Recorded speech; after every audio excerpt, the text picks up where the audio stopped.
Loyal in the Wave, bringing it together. Yeah. It's nice to meet you.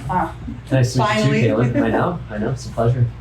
Just really excited to be able to sit down and chat about some things that are so close to our hearts, and I think our club's hearts. And It's unique. My own experience, I felt very singular in my coming out, and in terms of, I've always felt that I've been the only male active, and I've kind of had to speak on behalf of that. And I just want to start off of how jealous I am of the women's game, that Wow. you guys have had such diverse people speaking for your sport, but Yeah. also for a longer period of time, for sure. I think we are in a situation where we're more open and more understanding, I think, and it looks like an amazing community that's Yeah. always open and welcoming. There are some situations that aren't really talked about that I think we can chat about. I think that are not the ideal image of what it should be in women's soccer. It looks from the outside as this like, we welcome everybody, we support everybody, and we don't turn our backs. But I've definitely been in some teams, pro, college, all that kind of thing, where it wasn't the most open situation. And I think we get this like brand on us that we are. Yeah. And so I think even you're saying like, I'm jealous of that. And it is in many ways definitely more welcoming, definitely more open. I'm sure the jealousy is fair, but there is situations where we aren't what we seem to be. Yeah. And I think that's something that we're going to continue to address. And it's something that we've already talked here about San Diego, like being a really progressive place and really open and welcoming. And we want to set a standard for that amongst every team, not just in our league, but in the world. So have you ever had to come out publicly, or what did that journey look like for you? I guess I didn't really like make an announcement or like come out per se. I think the biggest thing for me was in college, I was completely silent about it. Like I didn't want to talk about it. I didn't want to share. I didn't feel safe. I didn't feel really in a place where I wanted to confidently say one way or the other, or claim myself or claim a community. Mostly out of fear, to be fair. But after I got out of that environment and kind of started to open up and get around people who I could trust and felt confident and comfortable with, I guess it was just like being more authentic on like social media and just it wasn't like a hey, I'm gay. It's or pretty natural. It was just like I'm just gonna share my relationship and I'm just gonna share things that make me happy, and that's like how I guess I would say I came out, other than like the typical talking to your parents coming out. And what did you find comfort in knowing that there was so many women before you that have That definitely is a huge help. been We do have visible? that. Yeah, the visibility in women's soccer is way bigger, and just women's sports in general. I think we have a bigger opportunity to feel comfortable because of the people who came before us and were brave and created this lane for us. And it definitely was an impact on me. Like I was like, okay, there's people on my team who are already out and they're comfortable and they're living and they're happy. So like, I feel comfortable, I feel safe because I see that and they're okay. And I'm sure that is not the same for you. And I just want to say, like, knowing a little bit about your story, not everything, but it's incredibly brave, and I'm sure there's people out there who are looking at it right now questioning whether or not they want to follow you. And I think just being authentic is so crucial to just living happily. So they'll have an opportunity because of what you've been able to do. I appreciate that. I think we might have had similar experiences in college. Yeah, I mean, obviously we're both in the ACC. Myself at Wake, I actually only was there for a year. Okay. And so I graduated high school a little bit early because I wanted to jumpstart my career, and I thought, okay, maybe MLS, maybe Germany, but I really wanted to go to college. And while I had an amazing experience at Wake, that 1 year was enough for me to say, hey, there's some real issues here that you're dealing with that I don't think you can address in this environment. And so one of the biggest decisions about leaving Wake and signing my first professional deal was because I had to address my sexuality outside of Wake. Mhm. And so obviously I don't know exactly how Clemson was for you, but I think it also is an age factor Absolutely. as well. Maturity level, just understanding yourself as well. Yeah. Because but I needed a different environment in space to start to really accept myself. Yeah, for sure. And get out of that type of environment. Mhm. But I've had teammates that have reached out to me post coming out and have been extremely supportive, and Mhm. and I love my teammates that I had there, but I'd be lying if I said it wasn't really hard. It was Do you really think that hard. was like the environment that was created that kind of created that feeling for you? Yeah, and I think a lot of it is just the idea, especially what 8, 9, 10 years ago. Mhm. There was no conversation that heterosexuality wasn't the norm, and I think nowadays, hopefully in locker rooms and in youth sports, there is healthy conversation that, hey, maybe that isn't just the norm, and that's what I think about with coaches as well. Absolutely. Yeah. Is it's critical for them to think about their players on a whole different level, not just the athlete. And so hearing those conversations of only in the scope of, do you have a girlfriend, who are you with, Yeah. Those pressures became too much for me. And actually, when I became in the professional setting, I stopped getting those questions as much. There was still some pressure there, Yeah, but it's the a completely college thing was a different whole. environment. It was a microscope that was tough. Yeah, I mean, you're living like together every second of every day in college. Like it's Yeah. very close knit and Mhm. very intertwined. So it definitely isn't a comfortable thing. I think the locker room is one of the most intense environments. Mhm. It can be really comforting, Mhm. and like your brothers or your sisters or like that's your family. Mhm. But it can also be a place where people take things a little too far because it's not monitored, or people don't feel any kind of obligation to be smart or just Yeah. like on it, like just safe and Yeah. respectful. Yeah. And I know that like even in mine, it was a great environment. I loved the people I went to school with, but I remember like little jokes would happen and I would like kind of like shy away. Mhm. Just words that were used that made me really uncomfortable, Mhm. and obviously nobody had any idea except for like maybe my closer friend. Yeah. And she would stand up for me, and I'd be like, don't stand up for me, like don't say anything. Not ready around yet. me. Yeah. For that And she would try to conversation. fight with me, and I'd try to like stop them. But I'm sure you've been there where it's the locker room and people say things that you're like, that's not appropriate. Mhm. Like Mhm. that you wouldn't say that to somebody. Mhm. You wouldn't say that to somebody outside of this room. Yeah. I mean, the locker room is such a special place, and I think I've had a lot of conversations recently about our locker room in San Diego, and there's going to be some hard conversations, and there's going to be people that are not quite at your level in terms of your journey, or they've never really had a gay friend, they've never had a gay teammate, of Yeah. course, and I think you have to show them grace. But there has to be, like you said, a respect level. Absolutely. And there has to be a genuine care to be respectful of the person first. And then we can have those conversations. Definitely. I'm ready for the dumb questions. I'm ready for the, Yeah, throw for the them. I'm ready. yeah, but I'm not ready for certain words to be used. I'm not ready for there to be hate. And I think that's where I've been super fortunate of the locker room here. But really in Minnesota as well, when I was in Minnesota and in DC. If there's respect first, we can deal with the silly questions that you might have. But the reality is, these days, it's look around. There's tons of people to engage with that aren't like yourself. Yeah, absolutely. We can do better if we're going to say, oh, you're the only gay person I've ever met. Well, look around. Yeah. Maybe try to open up your friend group. Maybe a little you bit. just had no idea because they didn't feel comfortable around you. Exactly. And I think that comes to like a lot of things that are happening within our society, Mhm. the past couple years especially.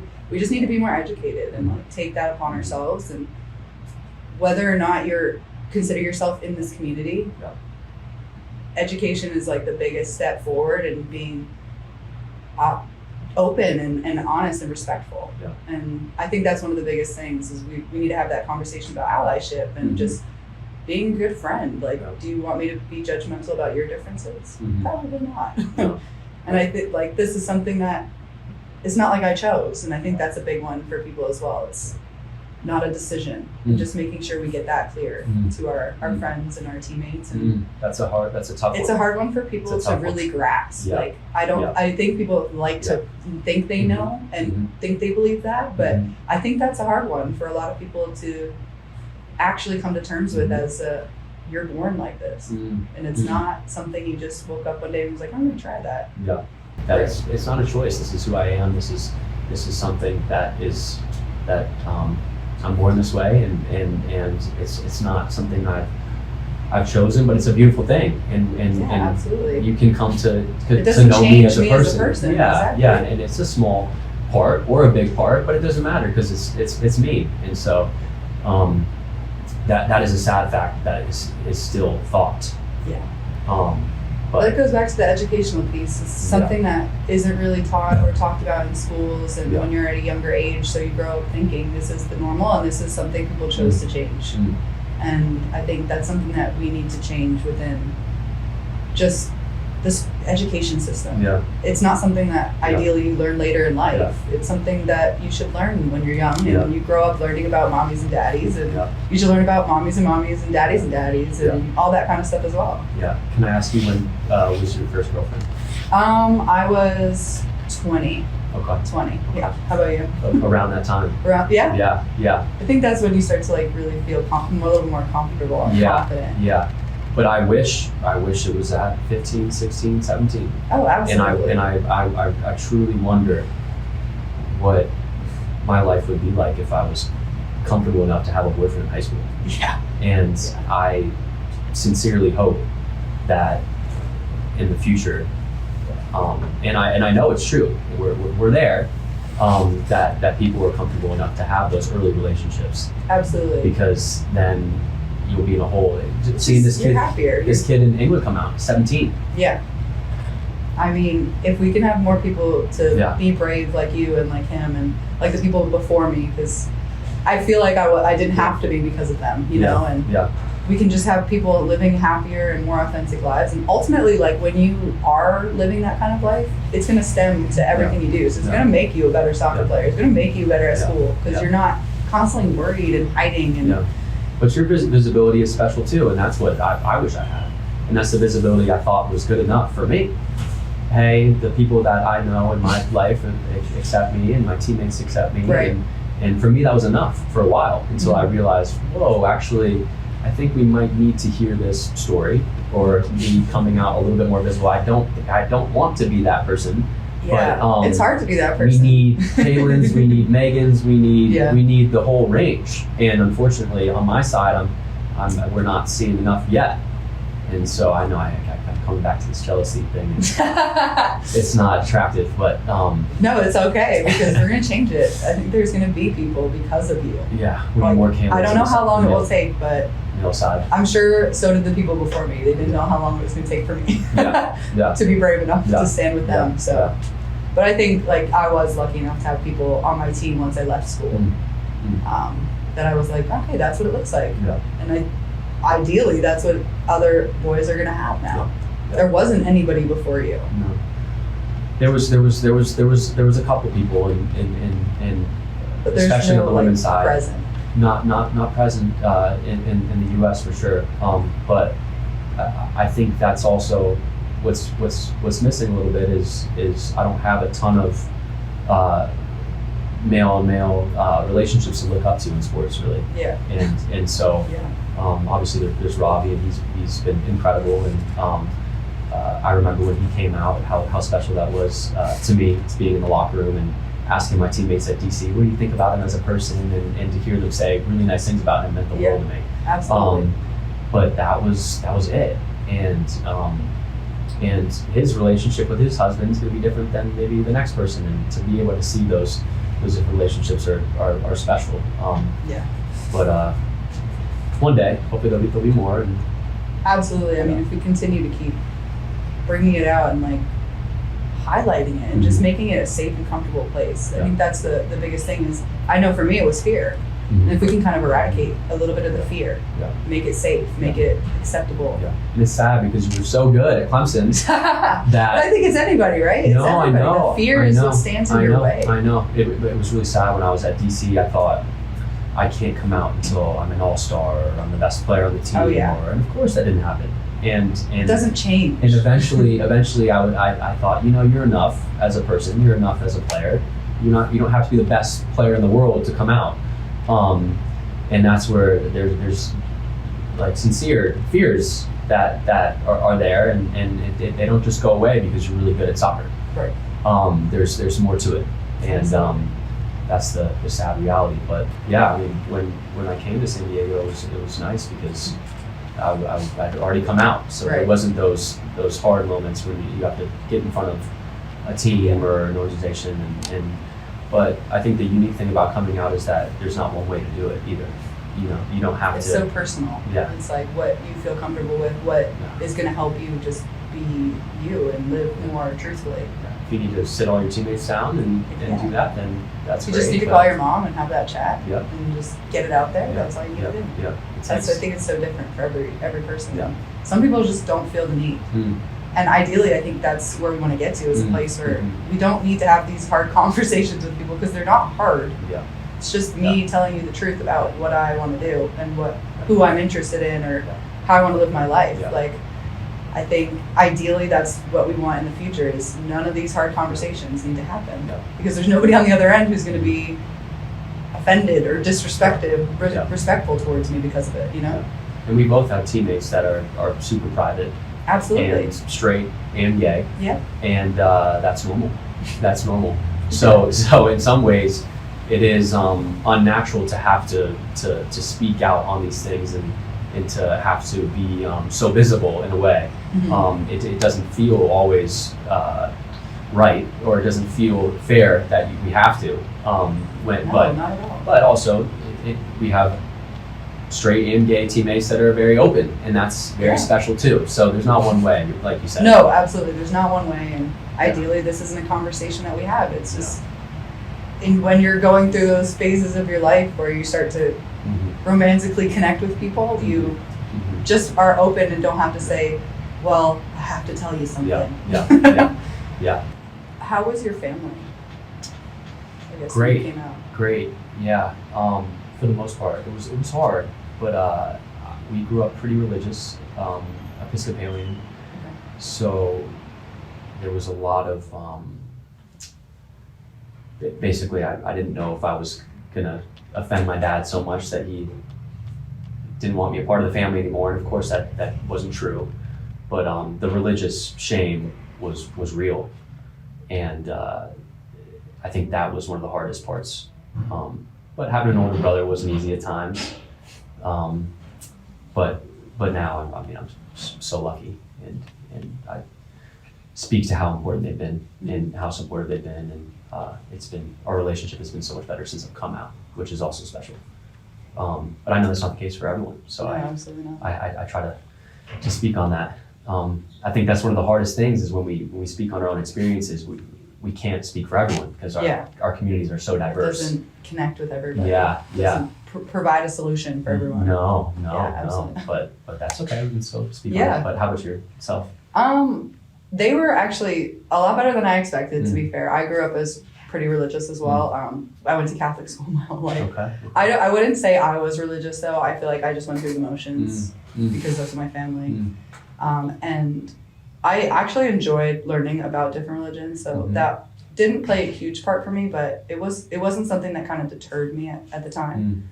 I think when I originally told my parents, I think they're probably not going to love this, but I think they thought it was a phase. And they thought it was like, oh, you're in college. Was this around 20? Yeah, okay. Yeah, like, oh, you're in college. Like, yeah, that's fine. Do what you need to do. Like, yeah, just be you, have fun. And then I think... Did they play the whole bisexual card? Did they ask you? I think they just assumed that's what it was. And I mean, I don't disagree. I think I also was figuring it out. And like, I think that being bisexual as well, like at that time, that's fine too. Yeah. Like, I wasn't against that at all. I just wanted to be honest that I had a girlfriend and I wanted to share that with them. And yeah, I truly do believe though that they thought it was a phase. And so I think it was like a year or so later,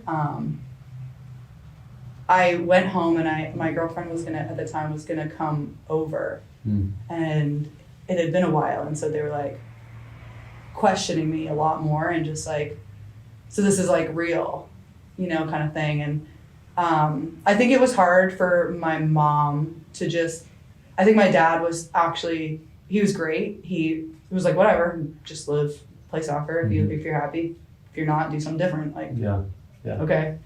If you need my help, call me. If not, see you later. He's pretty like logical.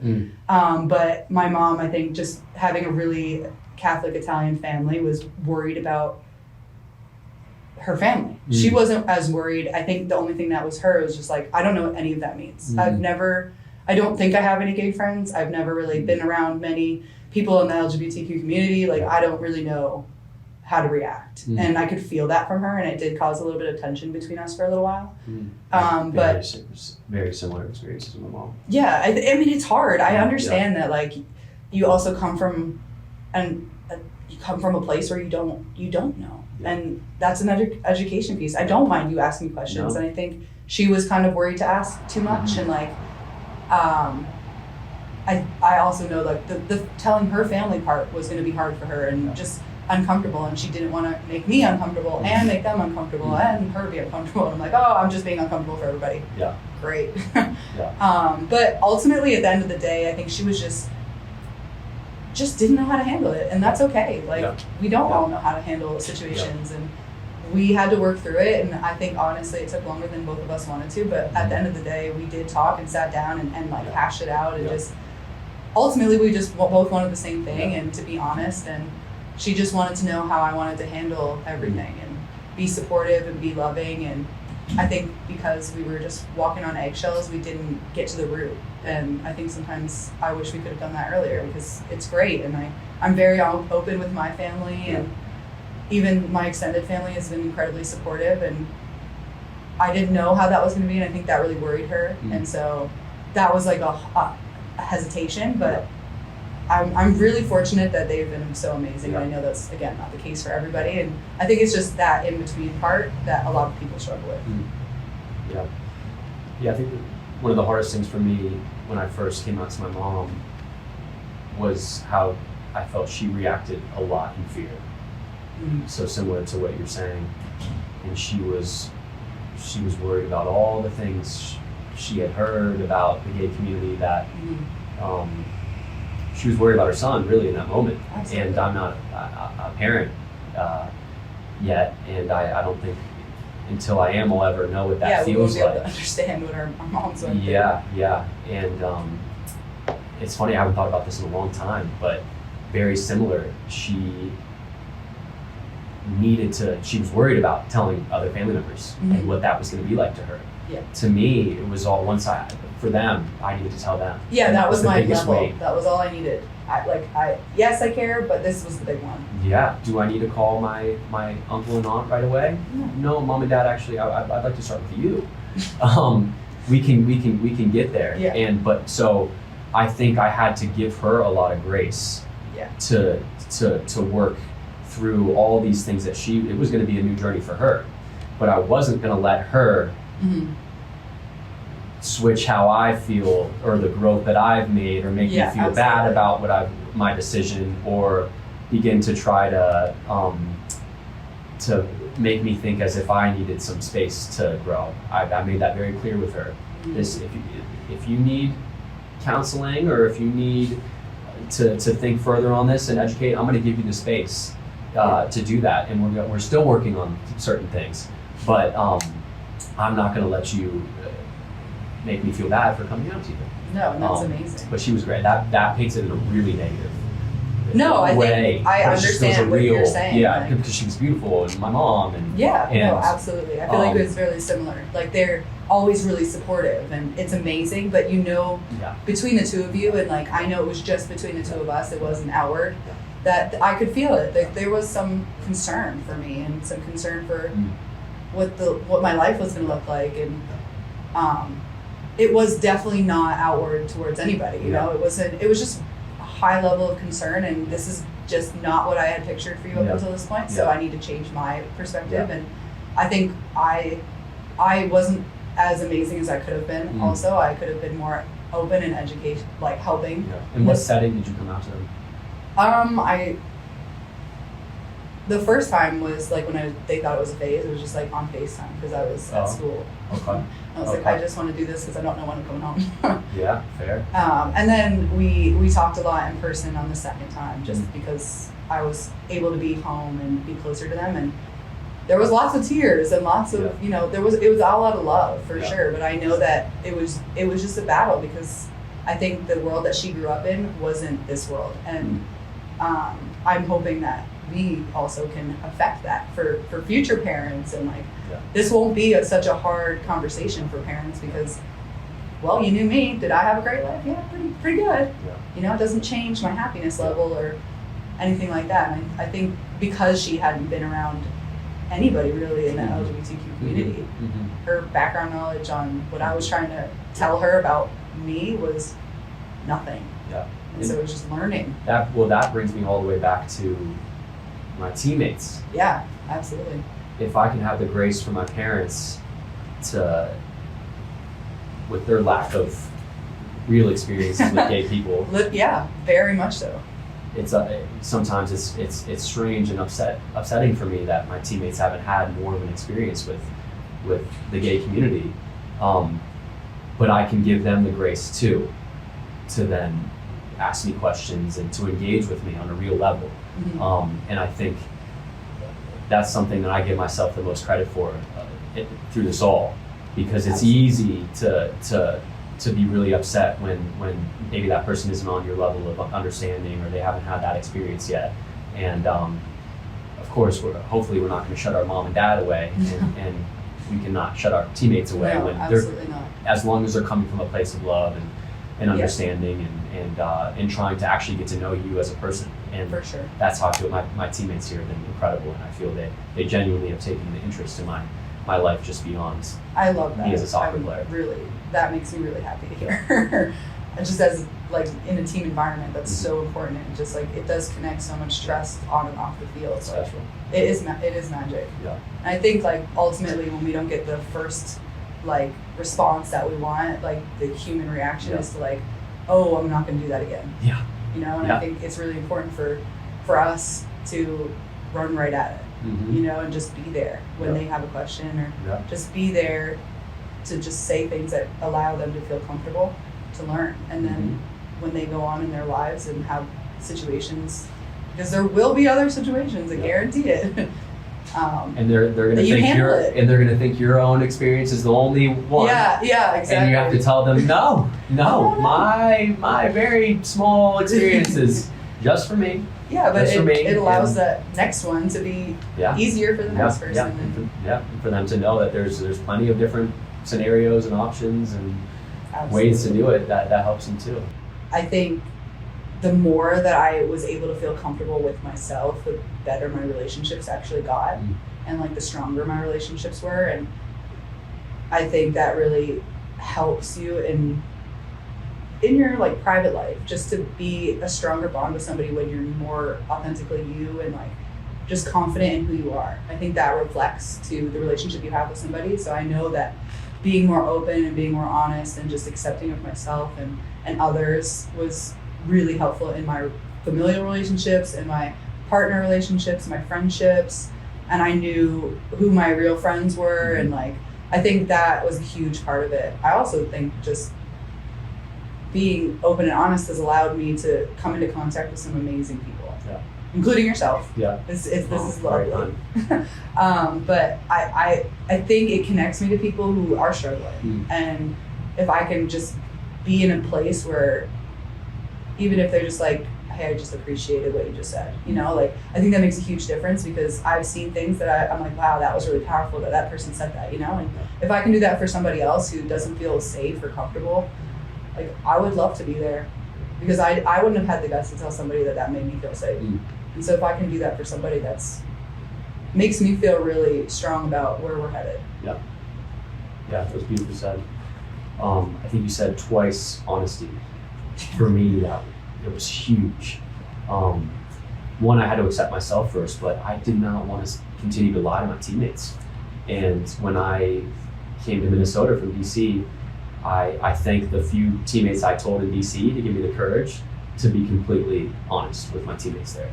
And I was done lying about who I was seeing and done about lying about relationships, and I just wanted to be completely authentic about that. And I think that's been one of the special things that have come out about being open about my sexuality. Is I've just been able to own who I am, and it's made a little bit of difference for me. Yeah, like you can just live without a little bit of stress. Yeah. It's just an addition to stress. Like you're living in this world that you're trying to hide from somebody, so it's just constant lies that you can't keep up with. Yeah, and it's impacted other areas. I try not to lie about anything anymore. And that was the biggest lie I was holding in, and it felt like the only one. But for me, it was a way just to completely start fresh and live in that honesty. And I've only been treated well since.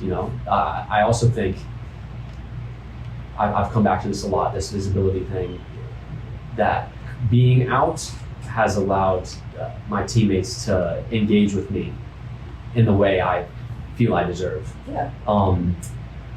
It's funny, when I went to Minnesota, I had a teammate from DC tell a teammate in Minnesota, by the way, I want you to know Collin's gay.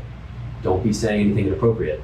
And at first, that hurt me. Why do we even have to have that conversation? Yeah. But for my teammate to be looking out for me and so powerful. and giving him a heads up to treat me in the way I deserve to be treated. Like create a good environment for my friend. Yes. Because I'm worried that you won't. Yes.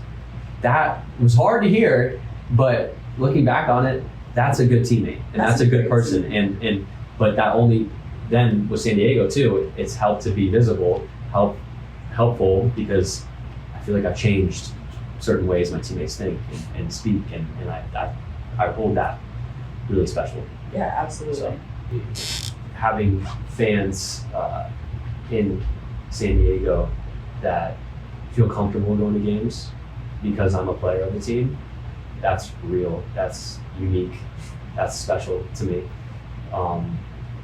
And then to see that representation in the stadium is special. Because I know that's not the case around the world. Yeah. And so I think in San Diego we're really lucky to be able to have people and fans that feel comfortable going to games. I think I've been really lucky to have like our fan, especially here. It's so supportive, and I think it makes a huge difference because we can truly like feel safe and comfortable in our stadiums and like connect with fans on an amazing level where we can just all be really honest and authentic, and that's so powerful because you're right, it's not everywhere. It's not, and I think there's so much conversation about the World Cup and all that, and just how it's not accepted and it's not a place where people are going to feel safe in our community. And I'm just really grateful to be in a place that I do feel that comfort and that safety and that lack of concern. Yeah, because the opposite would be... The opposite is just a scary place and not somewhere you want to be a part of or live. Absolutely. It does make a huge difference on the field as well. To just hear that support and hear that pride and hear that just love for the player, but also the person. Because they learn who we are regardless of if we want them to or not. And I think pride games are important, and I've had an interesting history with them. I've come out on a pride night, and that was really special. But at this point in my career, I think it's more so important for the people that feel comfortable being able to go to pride games. And if that's the reason why they go to their first game and they get introduced to the sport, then that's enough. And to see a stadium full of people supporting that, I think it means a lot. And I remember our pride game last year. The one thing that was really cool was that we were walking out. That there was a rainbow while we were walking out for the national anthem. And I'm not usually cheesy, but it was weird. It was honestly unsettling. It was crazy. Do you remember that? I don't know if anyone remembers this, but there was a rainbow, and I was just thinking, wow, we're doing this on the rainbow night, and rainbow's there, and we lost, and so we don't need to talk about Yeah. So Everything was the perfect rainbow was beforehand. meaningless. But anyways, I think my like mixed emotions about the Pride game are actually I guess looking back and seeing what it's kind of created is a positive, because my problem with it in the past has been that players decide to bow out of it and to not wear a t-shirt and not, step on the field and be supportive in the way that I think that they should be or want them to be or just would appreciate. And that's been always my biggest struggle with it. But I think when I was younger, or my first year or two in the league, like I was like upset and a little angry, but just kind of kept it to myself because, I didn't want to rumble the water and like stir up any problems in the team. And I think the older I got, the more I started to be like, well, what's your issue? Like, what's the problem here? Like, let's talk about it. With the person that refused to with the partake. people, yeah. And there's been many people within our league who players and players fans mostly. Okay. Mostly players. I honestly haven't had too many. I haven't had any bad experiences with fans in Pride Night. I think they've been like the most supportive on that night. Yeah. It's always the most fun. But players, I've definitely had my fair share of struggles with, and these are people I'm supposed to have this familial connection with and feel like I can trust, and they're my sisters, like that cheesy stuff. But like, it does at the end of the day feel like your sibling or like your family is not supportive and not. It's one night. It's one night, and it's also a t-shirt. I'm not asking you to try to be in our community, like $25,000. Yeah, I'm not asking you for money. I'm not asking you. LGBTQ It shelter. doesn't mean that you're stating that you're in the LGBTQ community. Like, you're not saying I'm gay by wearing this t-shirt. You're saying that I believe that my friend on this team who I love has rights and has everything the same as me. We're the same. And I want to make that statement. And for me, when they didn't wear that, that's exactly what they were saying, is that I don't deserve the rights that they have. And they believe that I'm somehow lesser. And so that's caused some issues for me. But ultimately, I think the positive that came out of that was that I had some really hard conversations with some people. And we were both, I mean, the couple of times, like, everybody was uncomfortable. And it's probably a tough reminder that that's the reason why we got to have these That's nights. why we do it, because it is hard for people to wear a t-shirt. Therefore, we got some issues. But ultimately, like, those hard conversations make a huge difference. So I guess in a way, Pride Night has kind of always created an opportunity for me to like face the situation head on. And I honestly have had some really passionate and in-depth conversations. And honestly, I had one teammate who years later came to me and apologized in tears and was like, I don't know, honestly, I can't like ask you to forgive or, let go of what I did and how disrespectful I was, because I learned, and I love you, and like you're one of my best friends, and like I want this relationship to be truthful. And I think that was the most powerful thing I've ever been a part of, is just having that person realize that they like wanted to be educated more about the situation. And once they did, they went out, did their, found out more, and came back and said, I was wrong, and I love you. And that's all I can ask. It's the same thing that you're talking about, giving grace. Like, if it takes a couple years, it takes a couple years. But I had to give that person grace. And she did everything in her power to be a better person. And she is, I mean, it's incredible for me to like understand what she had to go through in order to just change what she was going through. That's special. I guess the one story I'll share on my Pride Night when I came out was that when I did come out, I had a teenager tell me on social media that after the game, they went to the game with their mother, and after the game, because of my statement, they were feeling the love. They came out to their mother. Wow. And we've actually stayed in touch, the mother and the kid, and it's been cool to see their journey and how much the mother has accepted them, and to be a small part of that journey is really cool. And that's a big part of that journey. Like, that is a very big step, and you gave him courage. That's powerful. So that was cool. It made me feel really good. Made the right decision. That it felt very self-indulgent, but there's reasons why we're doing this. Yes, exactly. It's not just about my tweet and my special moment where I can come out. So much we do more. it for other reasons, and we do it to be a part of a community and support each other, and I think that's what's special about Pride. Absolutely. It gives you the opportunity to see more people. Like, it everything that you're saying, visibility. Like I had it and before me, and that's given me the opportunity to be more me. And you just did that for somebody else. And I'm sure there's many others who haven't had an opportunity to reach you, but I'm sure that there are others. And I know that there's others for a lot of people in our community, and you just never know it. But being you, like, gives other people an opportunity. This is unique. It is so unique. I haven't had a type of conversation like this since I've been in San Diego, and it's no. I don't think I've had it in my career. Yeah, no, this is special. Yeah, very special. Yeah, very nice to meet you as well. Nice to meet you. Go Loyal and go Wave, right? Yeah, no, yeah.